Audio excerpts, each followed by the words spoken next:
ડીસામાંથી 434 kilogram શંકાસ્પદ loose ઘી જપ્ત. ખોરાક અને ઔષધ નિયમન તંત્રની કાર્યવાહી. શંકાસ્પદ ઘીના ઉત્પાદન અને વેચાણ સામે કાર્યવાહી. ડીસામાં ખોરાક અને ઔષધ નિયમન તંત્ર પાલનપુર દ્વારા તારીખ 24 ઓગસ્ટ 2026ના રોજ ડીસા ખાતે શંકાસ્પદ ઘીના ઉત્પાદન અને વેચાણ અંગે તપાસ હાથ ધરવામાં આવી હતી. ડેઝિગ્નેટેડ ઓફિસર TH પટેલના માર્ગદર્શન હેઠળ senior food safety officer HV Gurjar તથા food safety officer ML Gurjar અને KK ચૌધરીની ટીમે દેવી પૂજક વાસ ડીસા ખાતે આવેલી માવજત ફૂડ પ્રોડક્ટ્સની તપાસ કરી હતી.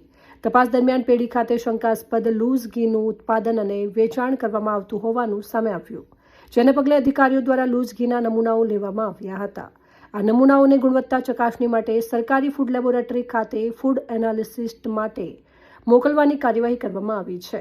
નમૂના લીધા બાદ પેઢી ખાતે બાકી રહેલા 434 કિલોગ્રામ લૂઝ ઘીનો જથ્થો, જેની અંદાજિત કિંમત ₹2,49,550 છે, તેને જપ્ત કરી સીઝ કરવામાં આવ્યું હતું. તપાસ દરમિયાન પેઢીના માલિક પ્રકાશકુમાર વજ્રલાલ મોદી દ્વારા શંકાસ્પદ ઘીનું ઉત્પાદન તથા વેચાણ કરવામાં આવતું હોવાનું જણાઈ આવતા તેમની સામે food safety and standards act 2006 હેઠળ નિયમો અનુસાર કાયદેસરની કાર્યવાહી કરવામાં આવી છે. સરકારી ફૂડ લેબોરેટરીમાંથી ઘીના નમૂનાના પરીક્ષણ અહેવાલ પ્રાપ્ત થયા બાદ તેના આધારે નિયમો અનુસાર વધુ કાર્યવાહી કરવામાં આવશે. નાગરિકોને સલામત અને ગુણવત્તાયુક્ત ખાદ્ય પદાર્થોમાંથી મળી રહે અને ખાદ્ય ચીજ વસ્તુઓની ગુણવત્તા જળવાઈ રહે તે હેતુસર ખોરાક અને ઔષધ નિયમન તંત્ર દ્વારા આવી તપાસ અને કાર્યવાહી સતત કરવામાં આવી રહી છે. અહેવાલ અમૃતમાળી, ડીસા.